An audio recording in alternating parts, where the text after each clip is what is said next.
Like, it's just difficult to hand track because a lot of people don't play Malacrass. And he really just doesn't have any other good options to play out there. It's true. Mass Hysteria doesn't clear.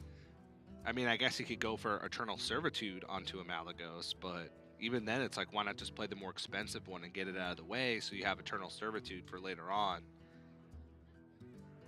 I wonder.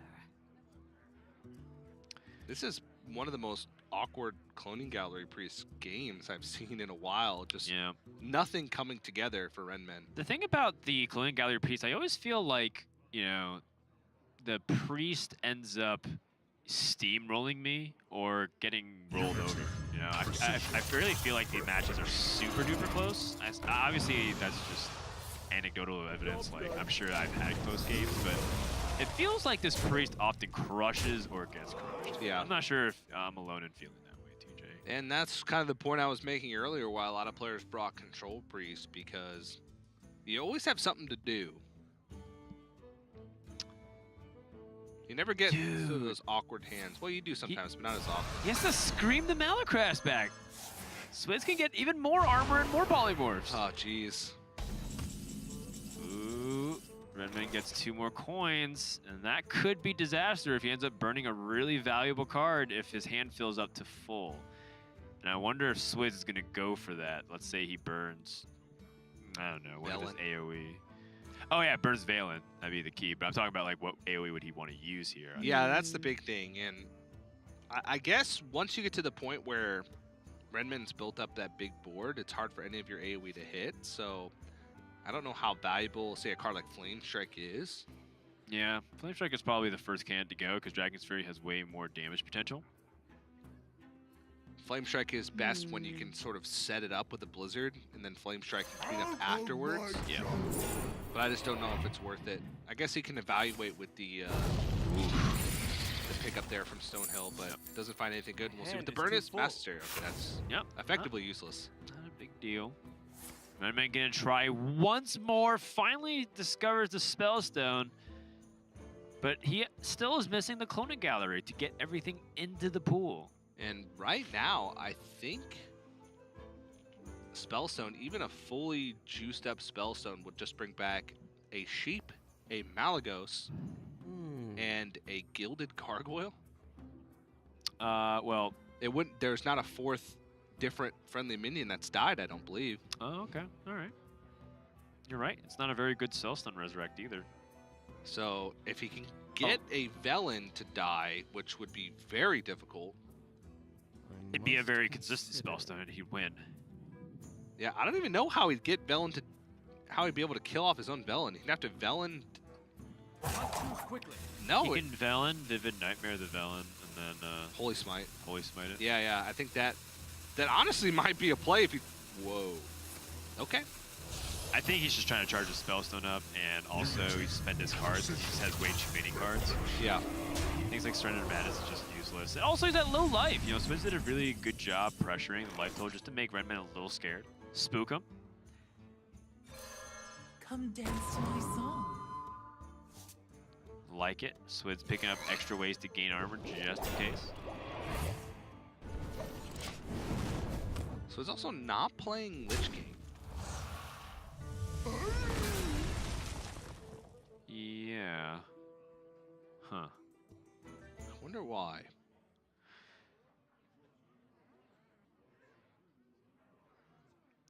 Yeah, you know, I'm trying to think like what specifically he's trying to bait from RENMEN, or maybe he's trying to save the Lich King for specific like threat checks. So like maybe RENMEN does something to the board, then you play Lich King. But the opportunity to get Death Grip and steal a crucial minion from RENMEN's hand, it's true, is pretty big. And there's no natural Shadow Word Deaths in RENMEN's deck. He doesn't have Mind Control. You've seen the spells from Lyra, which was only 2. Yeah, it was the Twilight's Call plus the Surrender to Madness. Plus it's just a big amount of pressure. And there's not really a big swing turn that he can do either, because he already has board control. He can't like polymorph something then Lich King. Oh yeah, it's a 10-10. It'll get polymorphed, but... Yeah, it actually doesn't really matter if RENMEN had a 100-100 Lich King at this point. Swidz gonna look to try and cement this game position.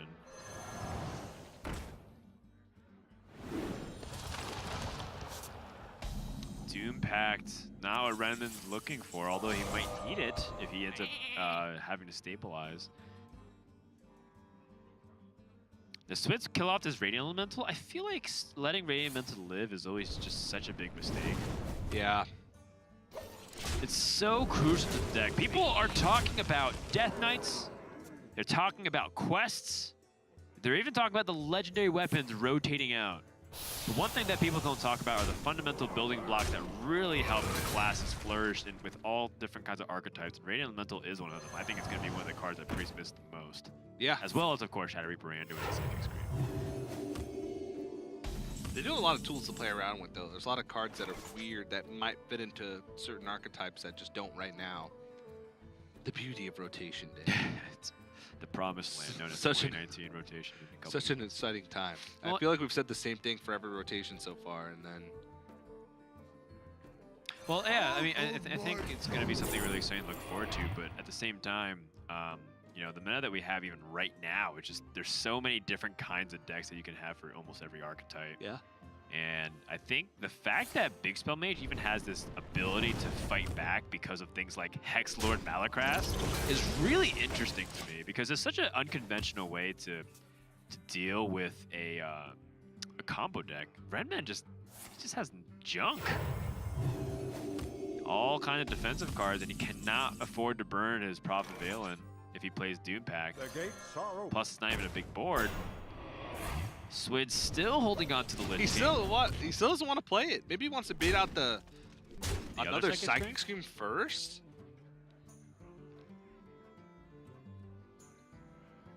I don't know. Yeah, I mean, you can be really afraid if your opponent's playing Dragon Priest, for example, because then they can not only destroy the Lich King easily, but they can Acolyte plus Cabal Shadow Priest, you know, and steal it. Like, you know, if Swidz had the Lich King and drew a little bit extra damage, maybe this game would be over, but he's just taking it really slow and patiently. That's how firmly in control he feels. And he's right, because RENMEN has not been able to do anything. He has to Doom Pact. Oh, he actually can play his Prophet Valen and then coin Doom Pact. Oh, yeah. I think that actually might be... It's what he wants to do with less minions before, so he loses less burst. Less burst, yeah. But to see at the time, he almost has no more health. And then Swidz, who's waited very patiently to play Lich King, is he going to play Lich King now, TJ? I want to say yes. If he hasn't played it at this point, I don't know. Now that he's seen the second Scream, be most likely time that he plays it. I'm assuming this is a draw first. Sees the second Mind Blast, or sorry, just one of the Mind Blasts in the deck. Just need to pick up a little extra damage. Ooh. Death Coil or Frostborn. Army of the Dead. The worst. All right. Valen coin Doom Pact. Or not. Is he going for another combo that we're not thinking about right now? If he plays Spellstone, it'd be Radiant Elemental, Sheep, Gilded Gargoyle, Malagos. Yeah, it's not very good. He would die. He wouldn't be able to kill off the Lich King. There'd be no taunts in the way. All right, this is surprising to me. Yeah, if you don't toss in the Prophet Valen, you should know that Polymorph is in the hand, right? Because it loses the cloning gallery, revives the other Malagos. Swidz can deal with this one too. Deal with that one and keep putting a minion into play to keep pressuring RENMEN. Actually, I realized the Spellstone doesn't feel very strong anymore, because look at how few cards remains in this deck. It's at 5 cards remaining.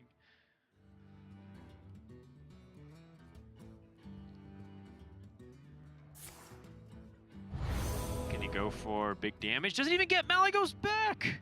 Malagos dead twice! Not like this, DJ. Maybe he was hoping to stick Malagos and then play Velen from hand to get the burst. Because he's got Vivid Nightmare as well. So we could Prophet Velen Vivid Nightmare. Reality. But I feel like getting Prophet Velen into the pool earlier would have allowed him the opportunity to maybe even just kill his opponent the next turn if he were to pick up a additional Mind Blast. Well, he still has... He has 4 coins. So Prophet Felon, Vivid Nightmare.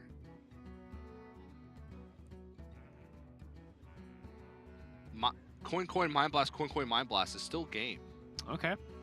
So maybe that's what he's just been holding on to this the whole time. I see that as a possibility for sure. Yeah.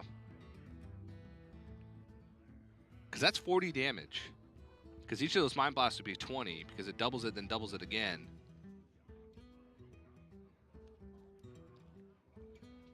And I mean, Swidz, well, took that Mind Blast and we doubled it. He actually has to deal with this Arcane Artificer though. Yeah, so he needs to keep him in range. Right. So then he loses damage there. Dude, this sheep keeps coming back. Man. The problem for Swidz though is that he can't kill him. I don't know if he needs to. RENMEN's just going to eventually pass out from the fatigue. Well, he's gonna get another polymorph and another plated beetle. But at some point, he has that second Mind Blast in those last 4 cards, unless he's used it and I missed it. So no, he's got 40 damage at some point. Yeah, but he's at 45. And gonna go up higher because there's another plated beetle coming. Can he get 5 extra damage? Dude, the value off of Hexlord Malakraz in this matchup is absurd. That's pretty dope. It is. He needed to keep that Holy Smite and get another coin from Gilded Gargoyle. And have Prophet Velen, Vivid Nightmare, coin Holy Smite, coin Mind Blast, coin Mind Blast. Yeah. But he still wouldn't have enough damage. Yeah, he would. Because that'd be 40 plus 8. Oh, and he'd be at 48. Yeah. Unless he draws Jaina the next turn or another anomaly. Yeah, but I think at that point, that was RENMEN's only chance to win. He used the Mind Blast for something. I just still... 6 mana do nothing. RENMEN's conceded. Yikes. Hexlord Malakraz. Where are the Dragonhawks at? Game 1 goes to the big Spell Mage, which was one of the decks that we anticipated to struggle, considering that, you know, Cube Warlock, OTK Death Knight Paladin, even the Cloning Priest has pretty good matchups across the board against that Mage. What went wrong there, TJ? Was it simply just the polymorph value? Was it the draw? Was it anything else? All of the above. All of the above. Pretty much everything. The draw was poor. He wasn't able to get anything going early on. Had terrible spellstones later in the game. If on the second spellstone he picked up Malagos, maybe he has some weird chance. But just kind of a brutal outcome for everything. And the Hexlord Malakraz actually just put in work, because those extra polymorphs put more polymorphs in the pool, to more sheeps in the pool, to reduce the likelihood that he had good spellstones later on, and just was able to stop every threat in its tracks. There's even a couple of decision points that RENMEN could have gone for, like trying to search a little bit earlier for additional random spells from Lyra. He never ended up using those coins. He could have just unloaded. He could have unloaded all those coins with Lyra and tried to fish for some of those spells that he was missing. If he knew the pan-out would be that way, I would say so. But for now, I think, you know, RENMEN probably shouldn't be too discouraged, because there's still Odd Warrior on the table. But if Odd Warrior slips by, things are going to look bad for our Russian player who is just with us for the Fall Championship. We're going to take a break, and when we come back, more action from Round 2 Swiss here in the Hearthstone Championship Tour playoffs.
specimen.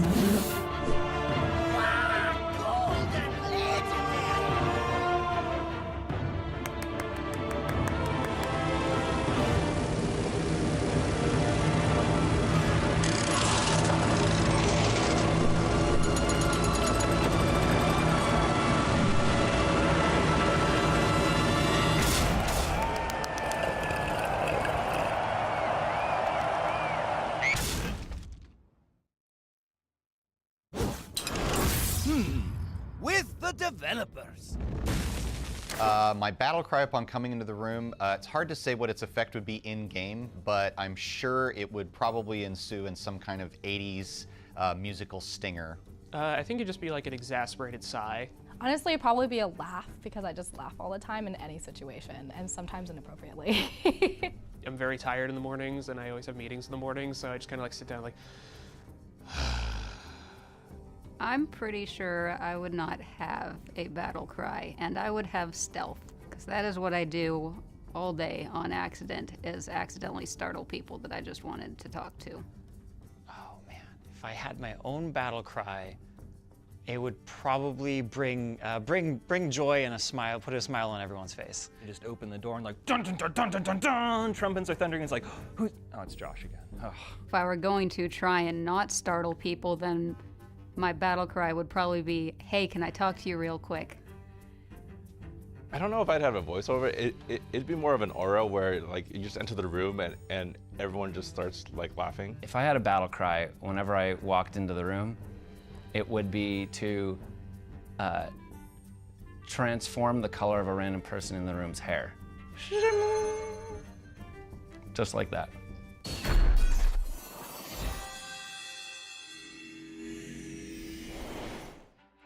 Welcome back, everybody, to round two as we are knee-deep into the series here between RENMEN and Swidz. Winner of this advances to 2-0 and keeps their hopes alive. This is the winter season as we are approaching the World Championship in just a couple months, TJ. That's right. Only 4 players from Europe can have a chance to qualify in the Winter Championships next month. This is the last time that we'll have game number 2 of the first round 2 matchup in the Europe Winter Playoffs. I'm so emotional right now. It is a very emotional moment. Yeah. There's one thing that I look forward to every season of playoffs, and that is game 2 of round 2.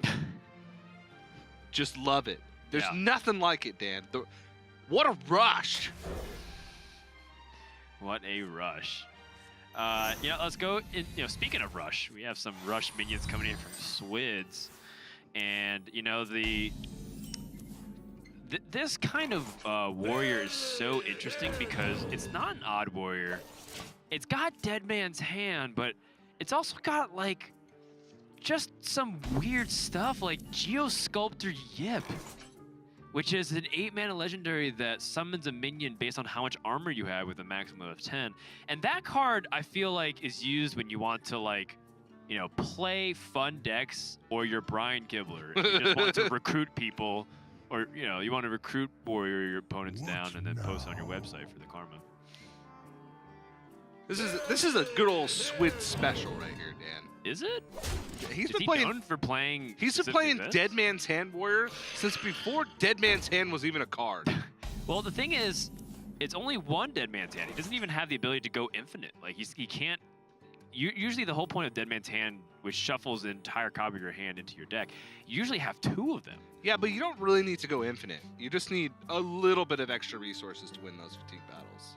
Okay, so it's more of the Archbishop Benedictus effect. Yes. It's like you just want to extend your game a little bit longer. Yes, except you're putting cards that you chose to put in your deck in the first place into your hand instead of just a bunch of random stuff from your opponent that may not synergize with your other stuff. It's just got some strange stuff like 2 weapons projects. What am I gonna do with 2 of them? I mean, I guess that you're gonna play them.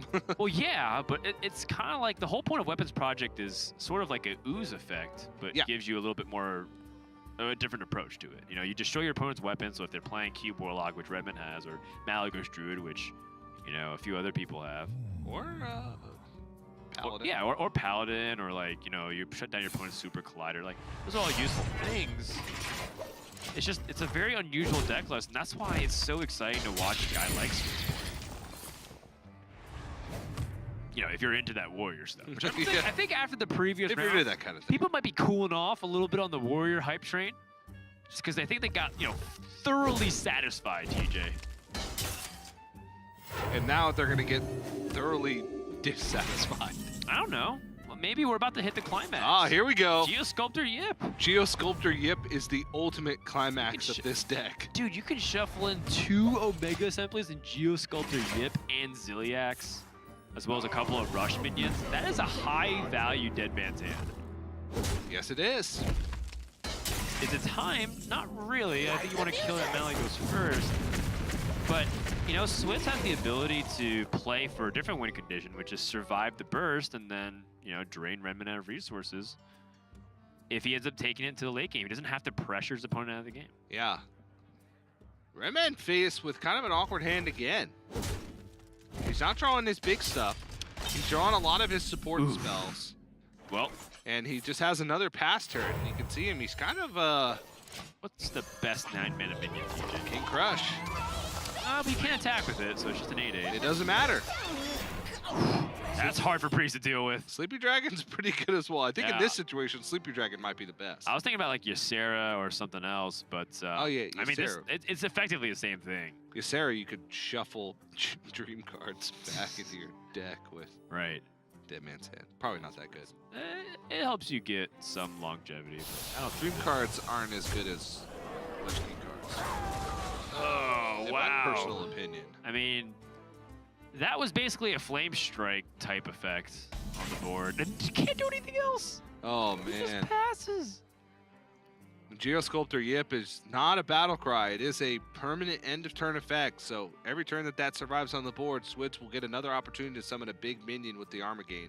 Does he even want to gain armor? I mean, and another 9-mana minion, there's a handful of dragons that can really mess up RENMEN. Like, let's say Swidz summons his own Malygos, or he just has the Ysera. Yeah.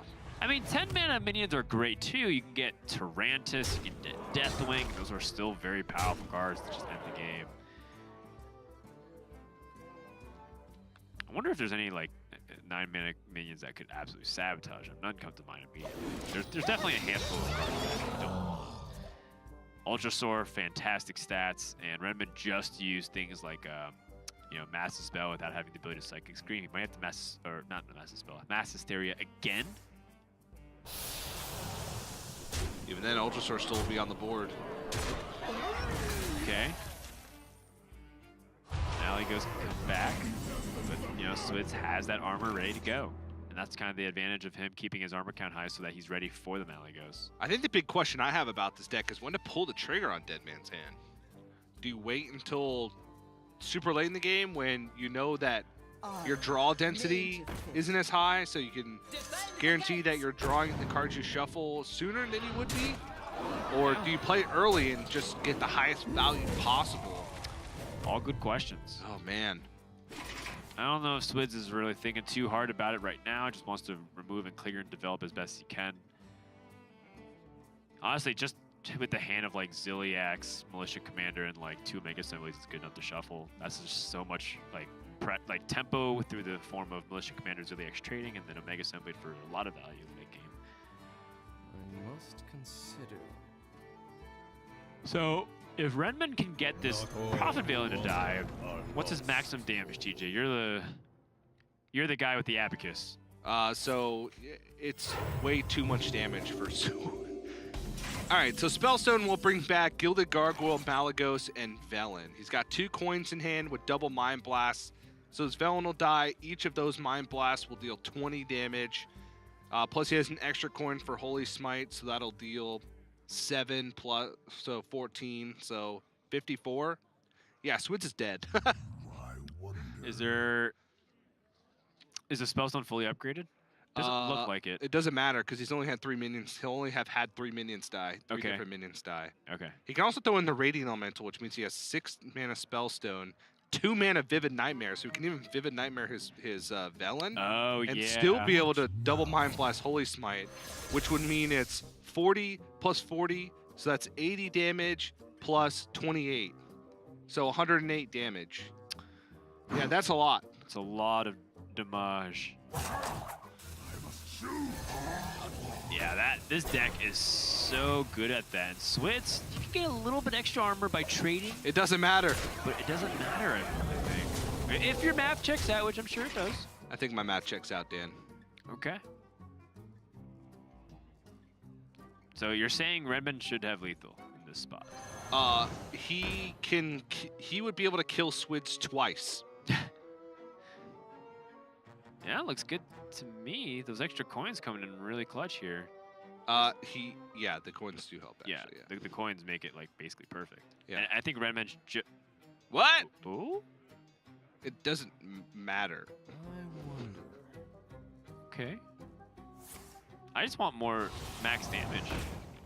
Oh, he's going for the cloning skill? No. I don't know. I guess the order doesn't really matter too much if he's able to get his there. spell stone was upgraded enough. Right, you said there's only 3 minutes. There was only 3 minutes that died, exactly. so he didn't need the upgraded spell stone. He could have gone for the swag play and Vivid Nightmared the Velen for the swag play and done 108 damage. Yeah. Or just killed him with a 1 Mind Blast and I don't know. There's no bonus for overkill in this event, Dan. Yeah, but he could have won. I think this kind of goes to show you a little bit of RENMEN's state of mind too. He's being very careful, like to sequence in case he forgot if the 4th minion was in the pool. Yes. That kind of stuff happens. You know, these players don't have deck tracker. They don't have like, you know, a Twitch chat telling them what to do in the specific order because they're always correct about this stuff. And so you have to be really cautious to, you know, cross your T's and dot your I's. And I think RENMEN did a good job of doing that because I was like, oh, is he? Oh, okay, he was trying to get the 4th minion. He was just ensuring, but as you could see, even though he upgraded the spellstone fully, he still only summoned 3. So that means that he only had 3 total die in the pool. Okay. As Dan, I had mentioned. Thanks, Drew Carey. My counting skills were on point. Yeah, you're really on the dot, man. You should be playing the Clone Priest. No. What are you doing casting, TJ? You're actually a really high-level player, like constantly in top 100 Legend all the time. I wouldn't say constantly.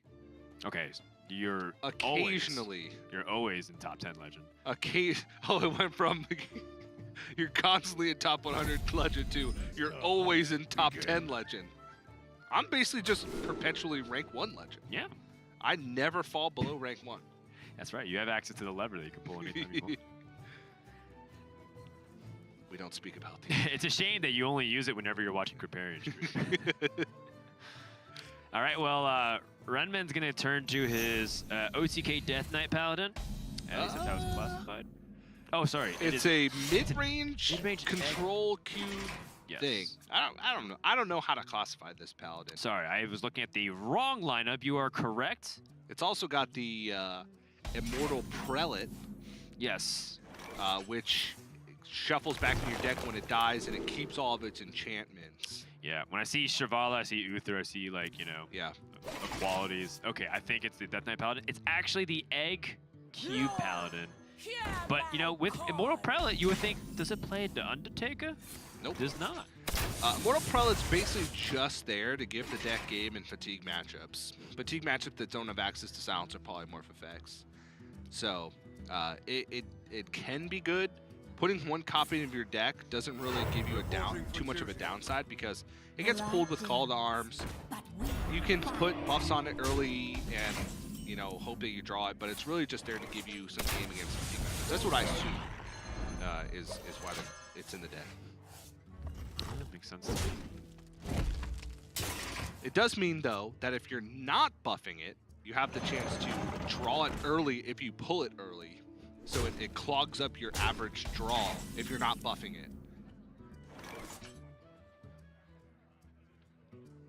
So we were discussing this yesterday among the casters, and this deck has one of the biggest potential turn 4 openings in the entire game. If you coin Spirit Singer Umbra and it doesn't get challenged, you play Meat Wagon, the Meat Wagon pulls the Mechano Egg, and then the Mechano Egg Death Rattle triggers and pulls and summons an 8/8.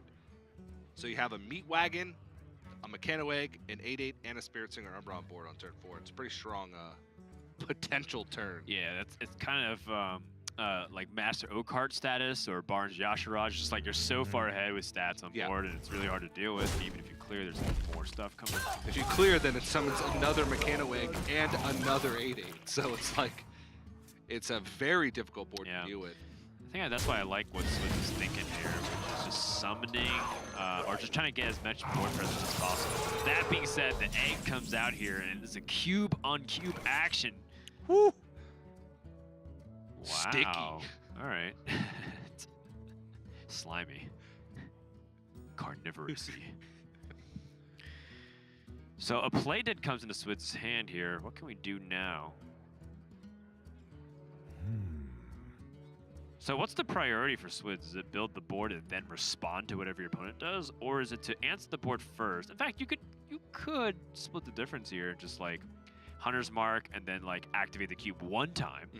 So you don't super all in on like having a board of 3/3s, because your opponent does have a quality consecration in his deck. You can clear it.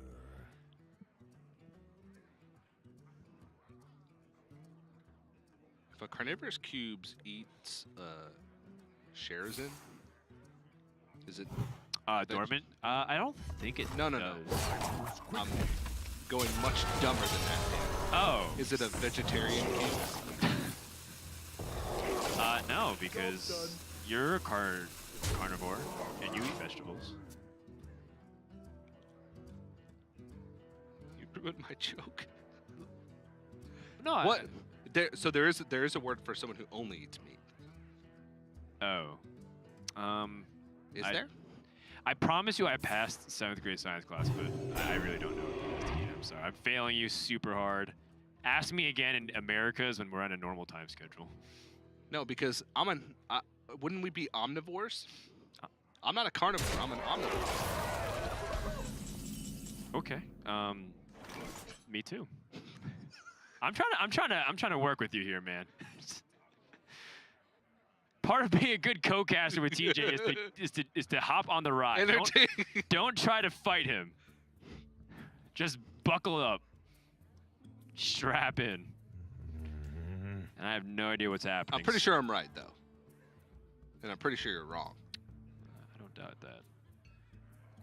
Meanwhile, I think Hearthstone is happening. I like that Swidz is punting here for the Disarco Rexar. I don't think he's getting anywhere with these 3/3s. So if he cubes and Ziliax, like, he's not gonna do much. But he can develop zombies, and if he gets one big zombies, he gets Carnivorous Cube and Play Dead as well.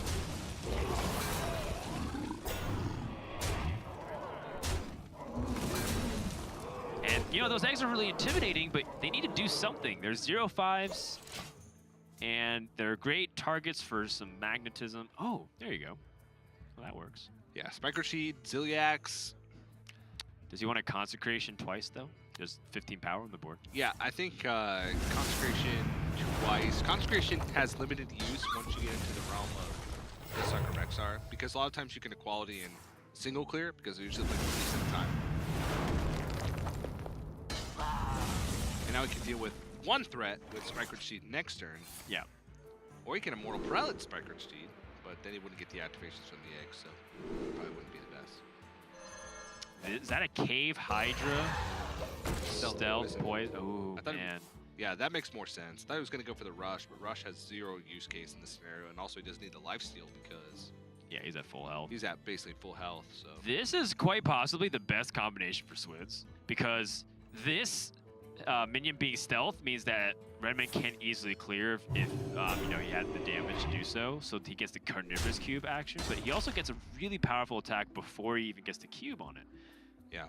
All right, let's see the correct positioning to the far right.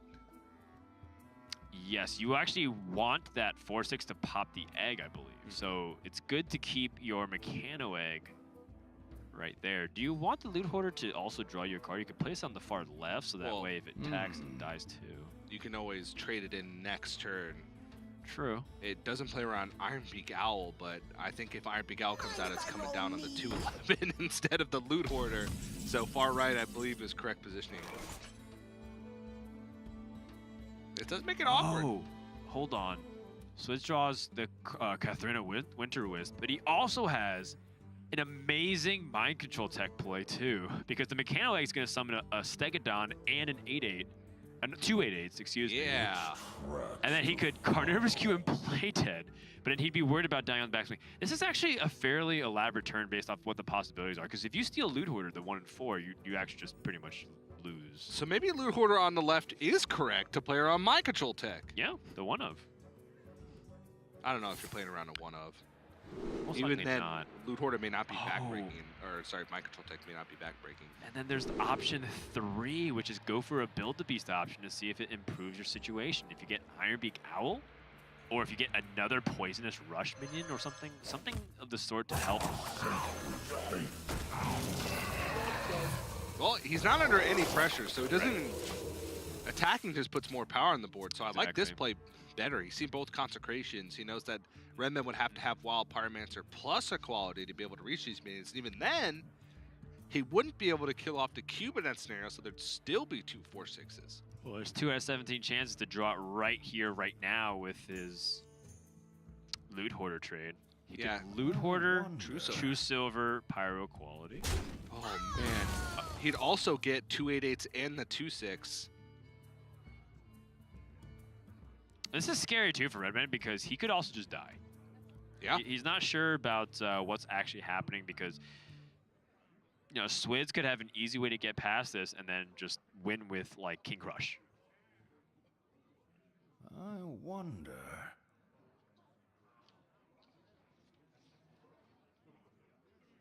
I don't know if there's a really good way around it, to be honest.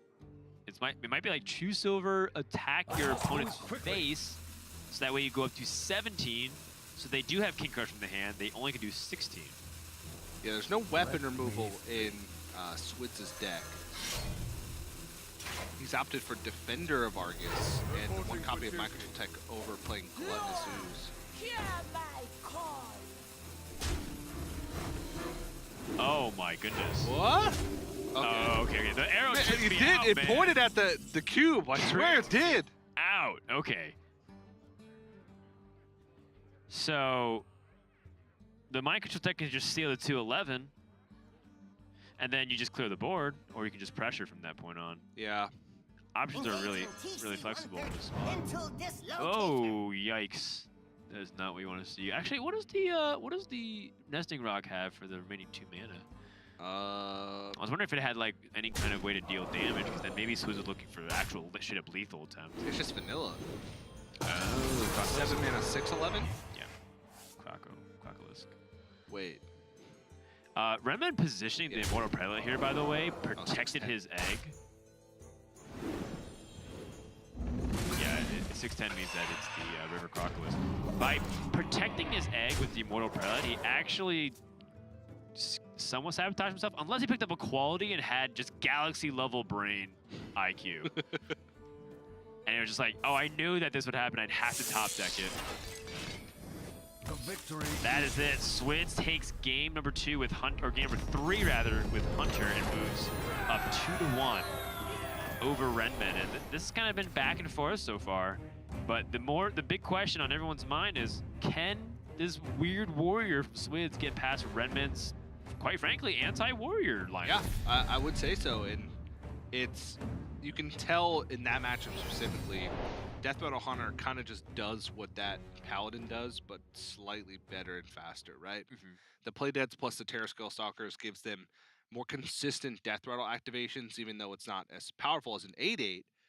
It still allows you to pile on pressure early, and then always having that backup of Deathstalker Rexar to create beasts, force pressure every turn.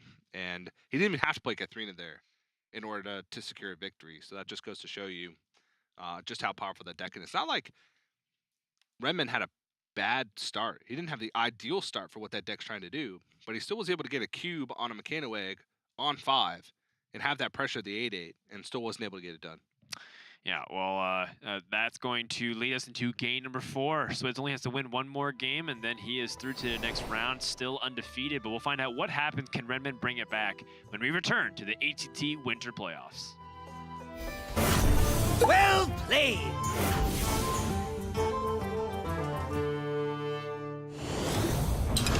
In this video, I'm going to explain how pro players approach mulligan decisions. If you'd like to know how top competitors like board control throwback cards, now's your chance. So let's go. Most players view the mulligan as a simple part of Hearthstone. You keep your low-cost cards and you throw back your high-cost cards, right? Well, not quite. It's absolutely true that pros generally keep cards that they can play early. That Deathwing in your hand isn't going to do much good on turn 2. But a proper mulligan goes much deeper than this. Pros decide what cards to keep based on how they anticipate the game state evolving. You generally want to keep cards that are vital to winning, regardless of the cost. For example, if a pro plays against Odd Warrior, they'll keep Ultimate Infestation or Frostlich Jaina, despite their high cost. This is because outvaluing Odd Warrior is the key to victory, and the power of a guaranteed infestation on turn 10 outweighs the dead card on turn 1, mainly because Odd Warrior just isn't good at applying early pressure. Another example, have you ever wondered how pro druids just always manage a turn 6 spreading plague? Well, it's not luck. Skilled druids don't just keep this card in the mulligan, they actively throw other cards back to look for it, especially when facing aggro decks. The mulligan isn't just about cards you don't want, it's also another chance at finding cards that you must have. Pros know that a good mulligan strategy can be the difference between winning and losing competitive Hearthstone matches, so be sure to evaluate your game plan and keep cards based on how you want to win, and not what you can play right away. Thanks for watching, everyone. If you enjoyed this video, brought to you by the coaches at GamerSensei, please visit playhearthstone.com/esports for more of the Well Played series and all things Hearthstone esports. Well played! With the developers. As far as the most useful hero power, probably still gonna have to go with lesser heal. Stub your toe, boom, fixed. Bump your shin on a table, done. Didn't feel like going to the gym that day, done. The most useful hero power to have in real life would definitely be Toki's. Just rewind. The most useful hero power to have in real life would definitely be teleportation. It's my favorite superpower. I would want that just like in my little visual UI on the bottom of my glasses right here, just click it and like teleport to work or teleport to the store or whatever. It makes parking so much easier, right? Probably something akin to call a friend so that I could pull in Mr. Dean Ayala or possibly Mike Donay to finish a turn/game for me, and that they're both far better players than I'll ever hope to be.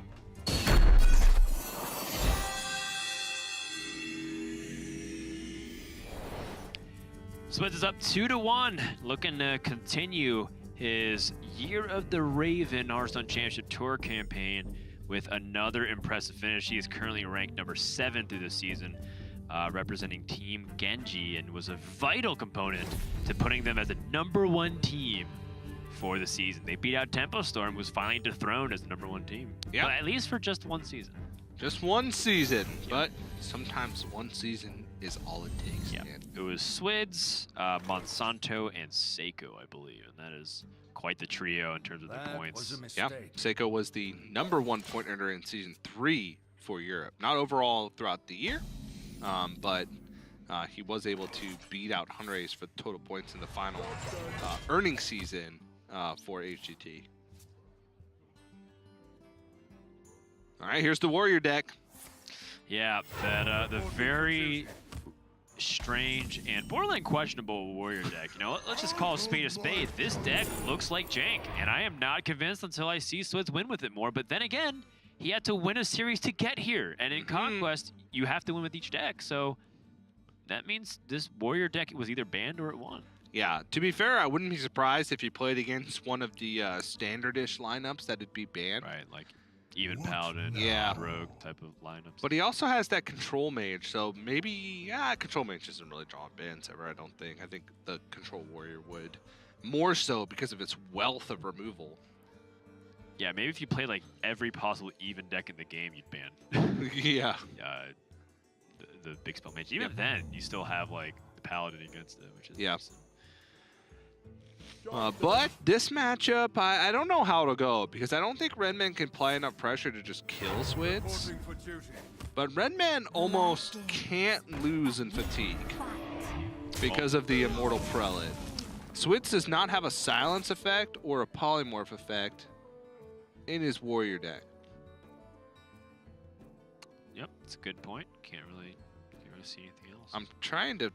He could death grip it with the Lich King. I guess. Whoa, yeah. he could death grip it with the Lich King. I mean, Geosculptor Yip can summon big stuff too, and then you can always discover a mech with Dr. Boom. But those are just very corner case, unreliable endgame strategies. So, based off the way you're mapping it out, I mean, the Paladin does look pretty good against the Warrior, which is probably why RENMEN queued this up in the game. Yeah, the thing about it is if RENMEN's initial game plan doesn't work, then the backup game plan could mean that we're going to be in this matchup for a couple hours. Whew.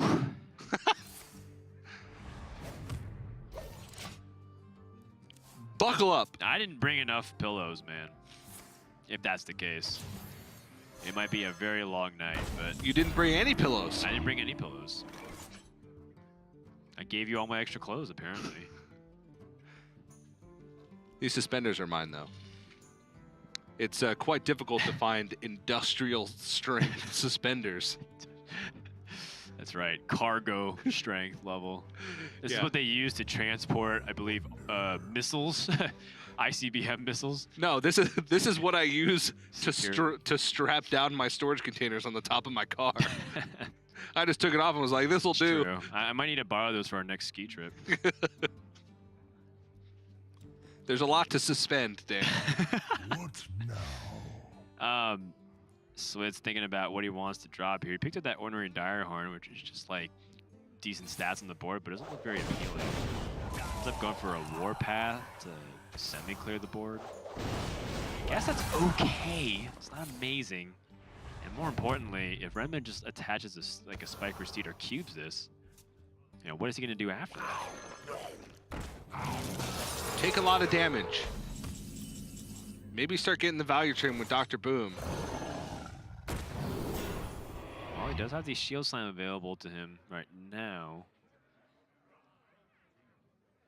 And, you know, maybe Swidz is thinking about, should I find ways to just even, like, use this opportunity to be aggressive? Like, do I pick +3 attack instead to try to see if I can put a little bit more pressure? Because +1/+1, I don't know if that's going to make a huge difference here outside of a Pyromancer. The 8/8 trades over it. If he goes for +3 attack, the cube doesn't trade over it, but it'll die when it trades in. Well, it'll die when it trades in anyway, but if he forced the 8/8 over it, then it would die too. Well, I'm assuming he's just going to Shield Slam. Yeah. 6/6 means that it survives just a little bit more, so less damage, a little bit more consistent. Still dies to Consecration, still dies to you know, a weapon like a True Silver. RENMEN can immediately also play the Kangor's Endless Army, but there's only 2 mechs. It's the Robosaur and the Mechano Egg itself that's died. Robosaur. Thanks for the contribution, TJ, to this excellent Tier 1 cast.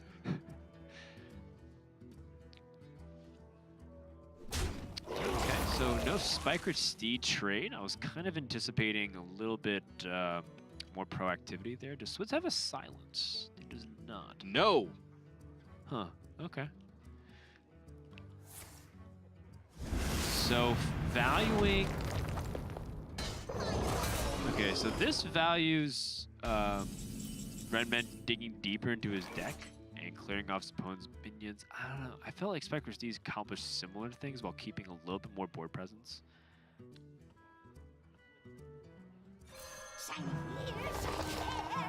Just because of 6 armor. Oh, Mosher Master Z. It's a new card, one of my favorite cards actually from Rustcon's Rumble. Yeah, I thought it would be more impactful than it ended up being. It's kind of a tech card, more so than anything. Yeah, it's like fantastic against, like, you know, a Death Knight Paladin setup, or if you're trying to really like restrict your opponent's control pre stuff or Mech Cthulhu. It basically wins you the game at that point because you're so invested in that comp. It's just hard to find places, decks to use it in that don't need the mana as well. The best use is in even Warlock, because even Warlock, a lot of times, once your threats are gone, you don't really have a way to win, especially in slower control matchups. Yeah, no, it's a really good point. Although this matchup's not really going slow whatsoever now. RENMEN just destroyed his own board and summoned 2 Robosaurs, so even if Swidz clears this off, RENMEN's waiting with the Endless Army because 3 Robosaurs would have died at this point, along with the couple eggs. Yeah, and he's hoping he baits out some removal here, and then Brawl is the removal that's left, and you can't Brawl a board with 3 Mechano eggs. Because there's going to be 4 Robosaurs left, and you're going to be sad. I know the feel all too well. Didn't Brian Kibler make a song about the Robosaur? Yeah. Robosaur, the last Robosaur. Mechano Egg, the last Robosaur. He's got Robos and a whole lot more. Yeah, I think word for word. I believe Shiro sang that song. Yeah. Yeah. RENMEN picks up the Spear Singer Umbra. That is the dream. Spear Singer Umbra plus the carnivorous sphere. The omnivorous cube, I think, is the correct terminology for it. Because oh man, what a board, TJ. That is just so much damage. 16, 20, 23. Swidz could die next turn. And then if he clears this board, then he has to deal with Kangaroo's Endless Army, which will summon a bunch of the Robosaurs back. That was a lot of respect for a 1-2 that might win a brawl, but you know, that's what RENMEN's feeling right now. Does not want to sacrifice that possibility. And if Swidz does go for that brawl, which, you know, is exactly what he was thinking about. And RENMEN assumes the RENMEN kill stance, as I like to call it, where he sits back, takes a sip of water, and puts a smirk on his face. Well, I mean, Swidz does have some counterplay opportunities. I'm wondering what he could do with, say, Army of the Dead.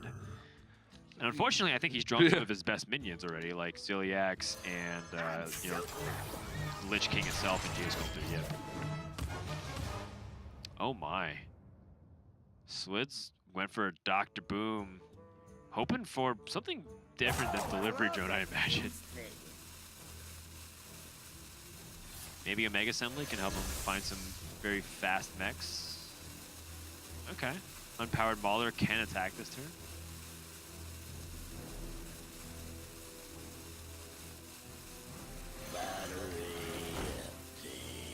This is looking pretty ugly, TJ. Not very good for Swidz.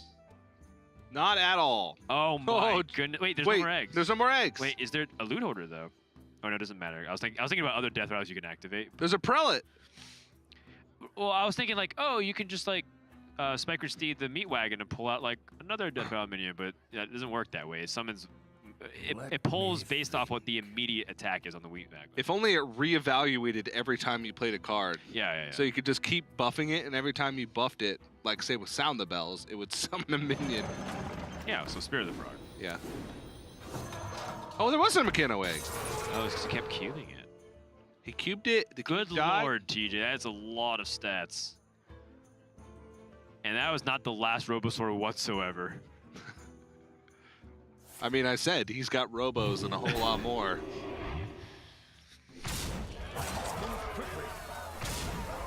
Basically death for Swidz unless the Brawl can bail him out here. Brawl would still summon a handful of 8/8s. Yep. 3 8/8s to be exact, plus a 2/6. I don't even know what he's hoping for at this point. I'm looking to see if he has a Reckless Flurry. Because that would still mean he's dead. But he doesn't have it. He does not have Reckless Flurry. Yeah, instead of Reckless Flurry, he's opted for a little bit more proactive responses like the Militia Commander and whatnot. Instead of Reckless Flurry, he's opted to play even cost cards. That's basically what it comes down to. It's true. All right, do we have lethal here? How can he put the damage in? He needs to do 6. So the meat wagon dies, then you can choose Silver and Spiker Steed. He does have lethal? Yes, he should. Yeah, because he's got 30 damage. Yeah, you Steed the 4/6 trade-in, they gain 10 life, so that they're at 20. Sorry, I can't count. 27, 28. Then you just keep punching. Yep. GG. Well played. RENMEN's going to take game number 4, and this warrior deck, which when I was first looking at it, I'm like, oh, it's a control warrior deck of some kind, but then upon further analysis, DJ, I feel like Swidz' home-brewed warrior deck is going to cost him, and he only has one more chance to remedy this. And it's against Cube Warlock. Yeah, that's not a good matchup, I think. Well, we'll see. Probably a better matchup than Cube Paladin, which has just like these endless armies of Robosaurs. I would also say that Cube Warlock is RENMEN's specialty deck. That's true. It is his signature deck, if you will. Yeah. Yeah, he loves Cube Warlock. It's his favorite deck. He even brought it to the championships. He brought it to the last playoffs where he qualified for championships. Then for Fall Champs, he brought it and very narrowly missed out on being able to go even further beyond to the World Championships. Even further beyond. And now he's brought it once more. And I'm pretty sure after this year, RENMEN will retire from Standard just to play Wild Cube Block until the ends of time.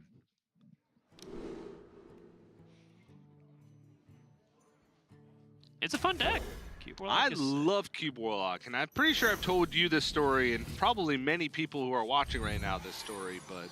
You hate on Cube Warlock. I did. I did not like Cube Warlock when it was a dominating force in the metagame. It was in every lineup. It's how I feel about Secret Hunter right now. It wasn't fun, because it just won. It did broken things. Now it does pretty fair things. Sometimes they're broken, but they're a little bit more fair than they used to be. And it takes more time for them to do broken things, which means they lose to aggro decks. That's fair. And it's cool. Cuban stuff. Yeah, I like a lot of the combos that you can just pull off with specifically Faceless and Prince Tal'Daram and cubing, because there's just some really interesting shenanigans, and I wonder if that's going to play a factor whatsoever for this game. And Spirits in Umbra. Yeah. You have to be careful with what you play onto the board, because if you anticipate your opponent copying it, then you're just basically giving them free reign to swing back on the other side, like just to grab tempo right back. This is not the hand that he wanted to see, though. RENMEN wanted early Mountain Giant. Skull, not the best card against Swidz' deck, because he's got 3 different forms of weapon removal with 2 weapons projects plus a Harrison Jones. So very unlikely that his Skull would stick, even if he just jammed it on turn 5. We already see the Harrison Jones and had 3 opportunities to pick up something to be able to deal with it. So RENMEN's going to have to fight the old-fashioned way by playing stuff from his hand. And I saw a lot of new age Cube Warlocks playing the Jeklik. High Priestess Jeklik. Yeah, or like the Kelsets. So we've seen some Cube Warlocks cut Defile and Doomsayer, which is a little bit heretical to me. But, you know, they have Prince Kelset to buff the cubes and the Void Lords, and it's just like really small. You're like, how much can that really matter? It matters a lot. Turns out Kelset on 2 with even Cube Warlock, it's still a fantastic start. But turns out there's oftentimes a Defile clear. Yeah, Defile is obviously much better for what Cube Warlock's trying to do, which is survive the early game, but it's just interesting to consider that people were trying to mess around with the Prince Kelset inside the Cube Warlock, because they already have Prince Tal'Daram. I say why stop there? Let's just go for the Prince Valandir as well. Spiritseeker Umbra is a very valuable resource that RENMEN threw out. Even if that had stuck around, there wasn't even really much value that RENMEN could have been able to eke out of it. And he just kind of gives it up. Even in the late game, that's a big tool. So you'd rather give up, you'd rather just like play Carnivorous Cube instead? So many. Yeah, I honestly don't know which one's better in that situation. I guess Cube is better, but maybe even just rip a Hellfire there. The Swidz ain't gonna pressure you. He's not gonna do much of anything. He's gonna draw a card each turn and then armor up. Yeah, it feels good because he's allowing RENMEN to extend more onto the board, and then be able to answer it with these big swingy cards. The Shield Slams is fantastic. Execute, Warpath, you name it, Swidz got it. Doomguard. doesn't have that because he's not even a warlock. Dan, you said you name it, he's got it. I named it, he doesn't have You're it. right. You got me, TJ. You told me a flat out lie. Checkmate. How dare you? This is what I talked about. Nothing. Except removal, which is honestly just what he needs right now. Does RENMEN have any way to fight the long game? He's got a Ren! It's a pretty big Zilliax. I mean... Dan, he's got a Ren. Until I see it being in use, I'm not going to even really address that because I don't know if RENMEN can even play for that right now. I addressed it, Dan. He's got a Ren.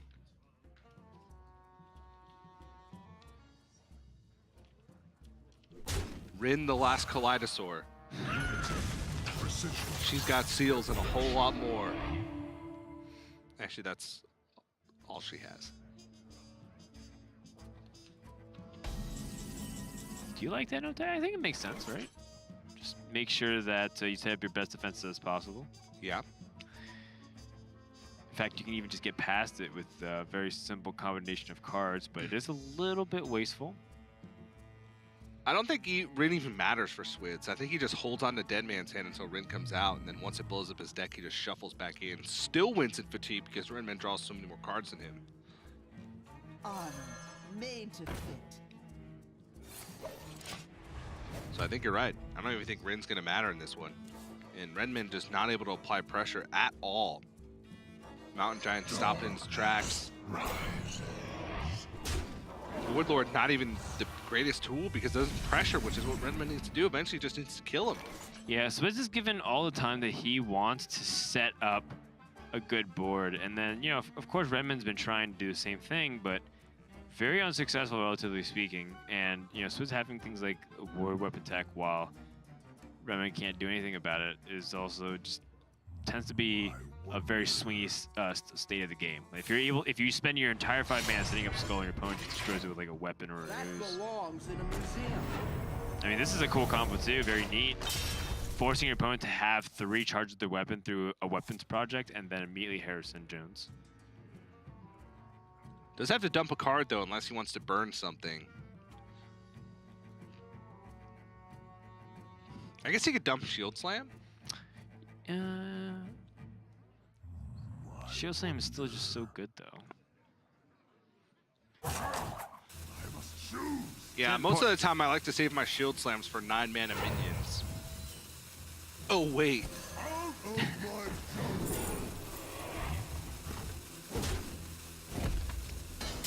I guess coin is a little bit of a easier resource to give up in that regard.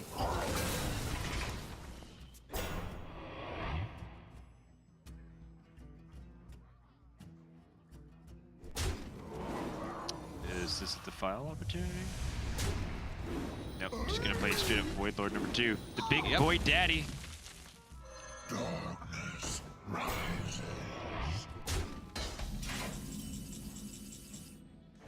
Alright, Swidz picks up Dynamatic Numero 2.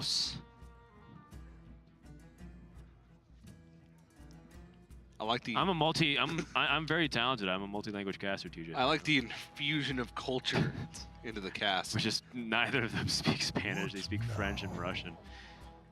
Dynamatic Numero Wait, you speak 2. French? Your wife is French. Well, she's French Canadian. Yes. Might as well be French. Sorry, I'm not fluent in French. When I say that, it's because they're fully fluent in French, right? Most French Canadians grow up speaking. They grow up speaking French, yes. That's why I meant. For anybody that's always like, wow, how could you just assume that? It's weird because it's a little bit of a different. I wouldn't even call it a dialect. It's kind of the difference between American English and UK English, or even if you want to get real. What about Lorinda saucy English?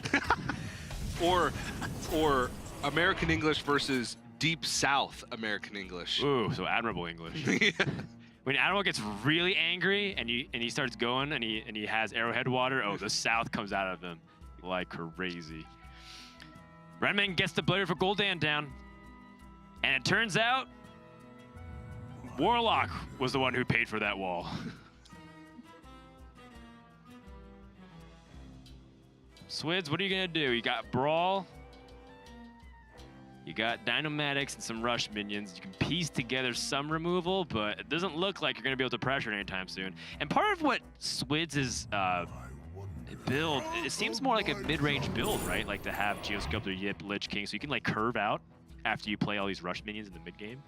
You're trying to make sense of this deck, Dan, and I'm just really don't think trying it's hard. work. I am trying so hard, TJ, just to not flame Swidz right now. But not because I think he's better. I think he's a fantastic player. Just, you know, this deck is not working out the way I think it should be. I mean, it could be the fact that he's just running into RENMEN's lineup. It could just be the fact that Swidz is trying to beat other aggressive decks and lineups. In this matchup, I think it's fine. In this matchup, I think it's just doing its job. But, I mean, when you say doing its job, so you think Swidz is an advantage right now? I mean, he's just doing...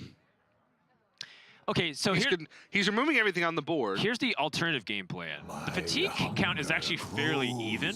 So if Swidz can get to a pretty good stabilization point and go toe-to-toe in resources, he's not going to fall super far behind because of Bloody River Gul'dan's hero power if he's able to get massive value off of things like Brawl and all of his removal with Rush minions.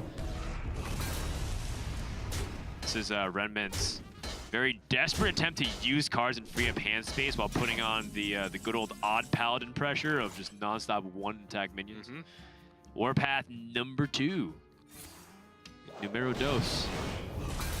Numero deux.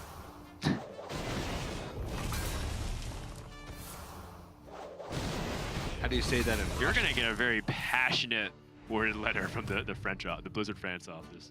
Why? That was a good... Is that actually? Yeah. Okay. I'll try. I don't know French, so I'm just gonna go with that. RENMEN desperate enough to just even consider going Doomguard from the hand. He's got some good stuff though, like Doomguard and Cube, just the Skull. And even if he did get Skull, he knows that Swidz has that other weapons project potentially ready to go. Yeah. So and it's not guaranteed. So deep into each other's decks. Let's call a battle real quick. What's the play? Doomguard from the hand. No silence, so he's free to just play this cube. Yep. Yep. The Carnivorous Cube, very powerful because Swidz does not have that silence that we mentioned a few times, and honestly, it's just RENMEN's best insurance against the future Brawl. The only unfortunate thing is that he had to ditch his other cube. There only could be one. But yeah, you can see the intensity here from Swidz because he has a lot of options right now. He can go for double 5 or he can go for the Geosculptor Yip, and it's also like, you know, what kind of 5s does he want? He can play like Direhorn Matriarch and Witchwood Grizzly. He can also play Dynomatic.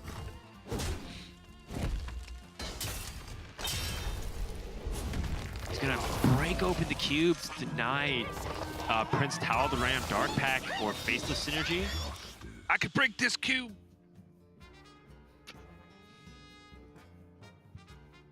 Where's that from? I watched the I Can Break These Cups video earlier, Dan. I'm not gonna lie. Okay. TJ, your references are just so dank that I can't keep up with it, man.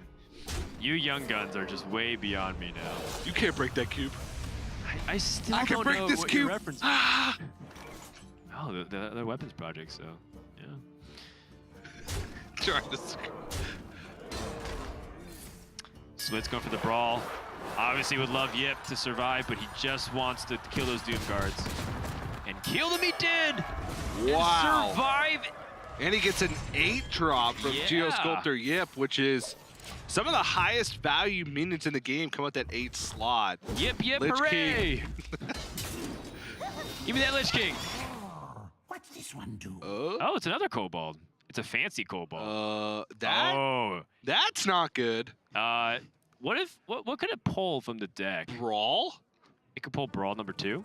It could pull a Omega Assembly. Okay, Omega Assembly's not bad. Will it activate the way I think it will? What do you mean? Like, because you're on 10 mana crystals, you just get everything, so it would just pull. Yeah, and but it's getting him closer to fatigue, which I don't think matters that much because he has Deadman's Hand, but It might. I mean, there's a lot of sustain. What else? The Blood Reaver Gul'dan hero power. Shield block? Is there a shield block left? Potentially. I don't know. I mean, we know the only card that I've been focusing on has actually been Dr. Boom Mad Genius, because I was wondering if Swidz would choose to play it.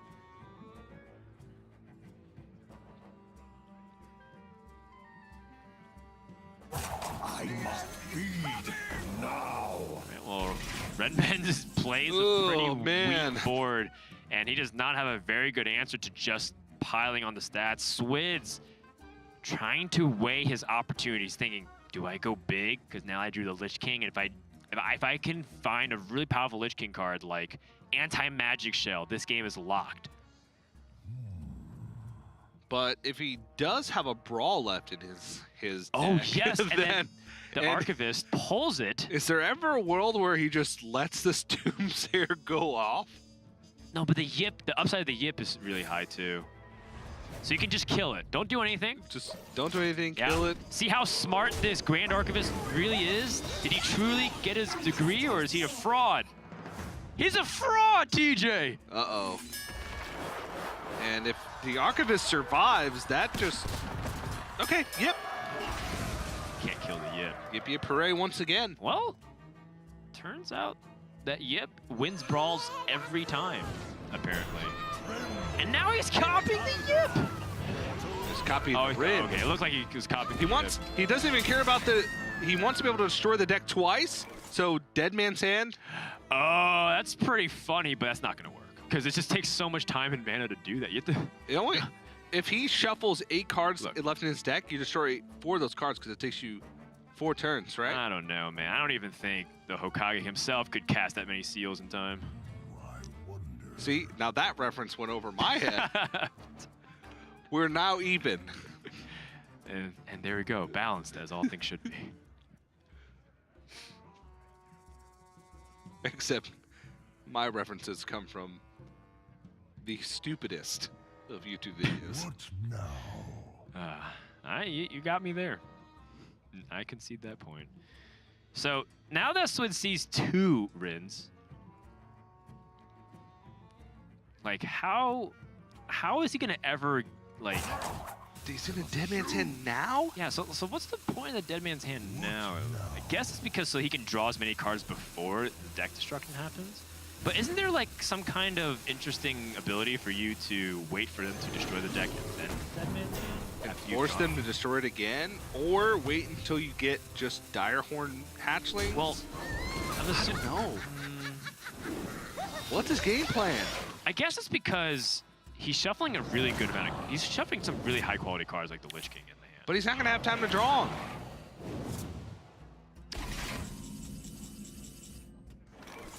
Three Dynamatics. Okay, and by the way, this Yip has survived a really long time. It's summoned 4 minions now at this point? 3 or 4 minions? Even survived a brawl? Yeah, it's a lot. This is the oldest living recorded Geosculptor Yip in the world. I believe it. I don't think I've ever seen a Yip live this long. And Swidz is going to continue to collect value, and the Armor Smith can help climb the armor count. Swidz was thinking about dropping the Armor Smith first, which would make sense for the trades. So you double trade the 3, you can even trade the Yip in. I don't want to trade the Yip in because you want the armor count to be high. So you go to 7. Do you even swing with the weapon to a 2/2? There's a lot of bad 7 I think you want an 8, so you want to swing with the Yip, but not kill the 2/2. Okay. The 8's good. I mean, Yip's most likely going to die because your opponent has some combination of Hellfire and I think both the files used. That's still the same game. And then we have the Lord Godfrey. Reasonable. Very mediocre to say the least in terms of the results of the Yip and the Lich King. Lord Godfrey. It is a clear. There's always a Godfrey clear. It is going to gain a lot of armor, but... I mean, RENMEN had a very high chance of clearing as well because you could just bite before the Lord Godfrey. Yeah. This is very convenient. The armor gain, too, from this is really, really nice here for Swidz. Gives him a lot more breathing room. And more importantly, RENMEN took another turn off of developing and casting his seals. The pretty small Witchwood Grizzly with 8 cards being in hand. It's only at 3-4. I mean, Swidz does have some anti-Azari measures, though. Things like Diurnal Hatchling can also be ways to avoid fatigue in late stages. Ooh. Another Lich King. I mean, that's kind of as good as it gets, really, for Swidz here. Has to consider if he wants to be a little bit more tempo-oriented. So let's say if he trades and then plays Dynamatic plus... Nah, that doesn't seem as good, I think. I think you 3-4 and weapon... Oh, okay. Well, if you play this and Dynamatic, you clear, but you might hit your Grizzly. That's the only thing. Yeah. That's the only caveat I don't like about this setup here. So I was like, oh, Death and Decay. These are a reasonable amount of stuff, but maybe he just plays the Diurnal Hatchling instead. Or maybe he attacks and just YOLOs it. Oh, I like it. And I mean, that was a statistically most likely outcome. It just would have been hilarious if he killed his own Witchwood Grizzly. Yeah. I'm almost out of cards. Almost out of stuff for RENMEN. Yeah, and the seal is completed. One Azari in the hand. And perhaps a blessing in disguise that RENMEN did not have his Skull of Minari, which I think is his 30th card. It's his last card, which is funny because now both weapon projects and Harrison Joes have been played. So Skull could pull out the final Doom Guard. Not that it really matters at this stage in the game because he can empty his hand enough to just be able to play it anyway. Yeah. It can also cheat out the second Azari that he could get from the second Rin that died. It's true. Free 10-10 is not bad. Yeah, and with Swidz not having anything in his deck and just going to be relying on Direhorn Matriarchs after his hatchlings die. He's in big trub, Stan. Swidz? Yes, Swidz. Actually, none of these spellstones are not buffed. They're not buffed. I guess it doesn't really matter. But you can still kill it either way. Yeah. And then on RENMEN's side, once he deals with this Lich King, Swidz only has the cards in his hand to work with. So you kill that with the weapon, play the Azari, and now the fatigue has been equalized. But RENMEN has a ton more resources than Swidz. Yep, and with no Dr. Boom Mad Genius, you know, Swidz loses the ability to go toe-to-toe with like another powerful hero card.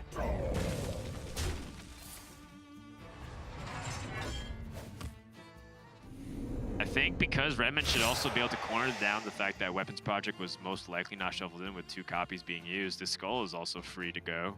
So you could take it really slow in Skull, but is it really the best course of action? Perhaps RENMEN wants to go more proactive. I honestly think the Skull is the best because it delays the pressure, so he can't trade in and get extra armor off the Direhorn Hatchling. He can't make it die, so he's going to not play a 5/6 for another turn or not get the additional card in his deck, take 1 more fatigue for another turn. I guess he's just going to play Hellfire and clear it off. And he's going to clear the minions. It makes sense, too. And then clear the Matriarch next turn with double Spellstone, yeah. Right. If he's able to upgrade his spellstones, he should be good to go. Just has to worry about that last 6/9. Yep, and he's got that checked already with double Spellstone in hand, so... This is really good mapping out from RENMEN. Armorsmith's not really the threat. It's really about who can get that inevitability. And now for Swidz, is it all in time? Might be.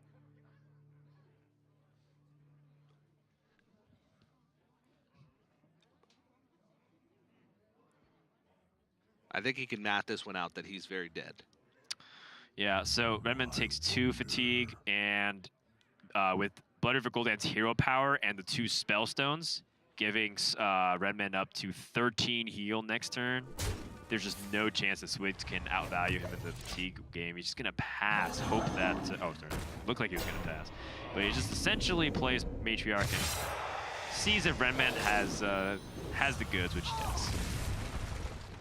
Yeah, the thing I'm most surprised about this game is Swidz's Dead Man hand usage before the Rin took place. Yeah.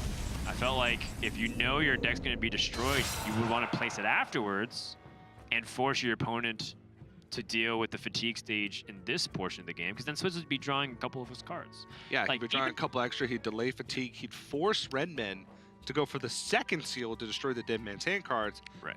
Which if he's putting on pressure once Azari is played, right, which isn't that likely, but if he does, then it could change RENMEN's game plan, not let him get the seals off as fast, he draws more cards. Yeah, the difference between Swidz and RENMEN's hand is pretty much just a couple minions of stats. Yeah. I mean, the seals are really great because it just gives you ways to spend mana and summon minions.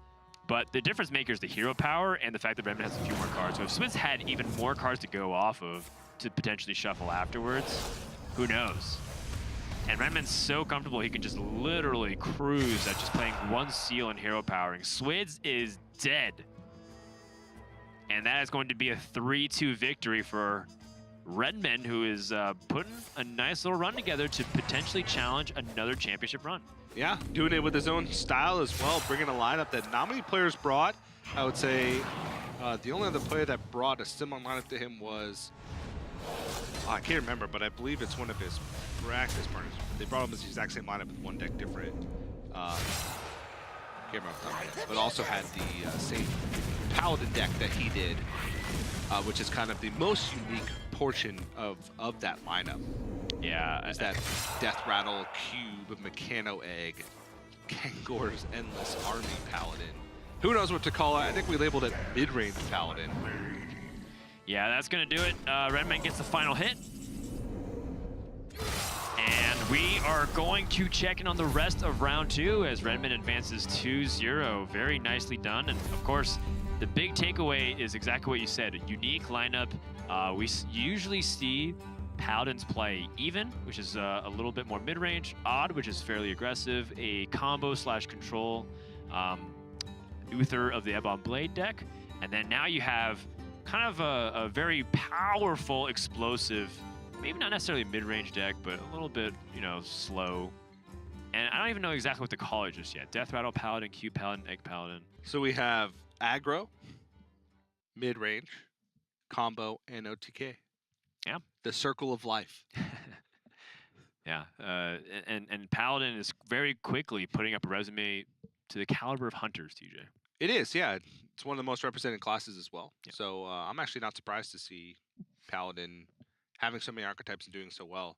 I don't know if I would have predicted that when the meta was first introduced with the Roscon's Rumble. I couldn't even remember the name of the expansion. Ooh. All right, that's I was our about to cue say. for a break. I was about to say which wood's Rumble. We're approaching round 3 soon, but before we do that, we're gonna check in on what else is happening around the tavern. So stay tuned. When we come back to the Hearthstone Championship Tour playoffs, we're going to take a little tour to find out what happened that wasn't RENMEN versus Swidz. Stay tuned.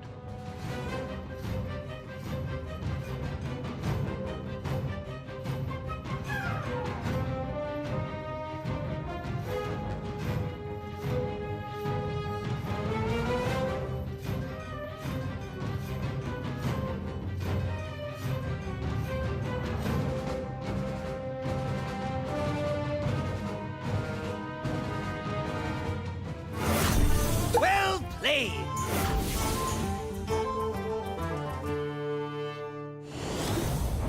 In this video, I'm gonna explain how pro players like Surrender fight through the scourge of competitive gamers everywhere, tilt. So let's get into it. First, we need to define what tilt is. Tilt is gamer slang for a negative mental state caused by a previous loss. For example, a pro might go on tilt when their opponent makes them overdraw the one key combo card their deck needs to win. By getting tilted, a pro allows this negativity and frustration to carry into their next game. The pro isn't fully focused on the new match, and as a result, plays suboptimally or sloppily. It's easy to talk about tilt as something to avoid, but we're all human and have emotions. So, how do the pros keep their feelings in check to stay focused on winning, no matter what? The first pro tip to beating tilt is to start fighting it before the play even begins.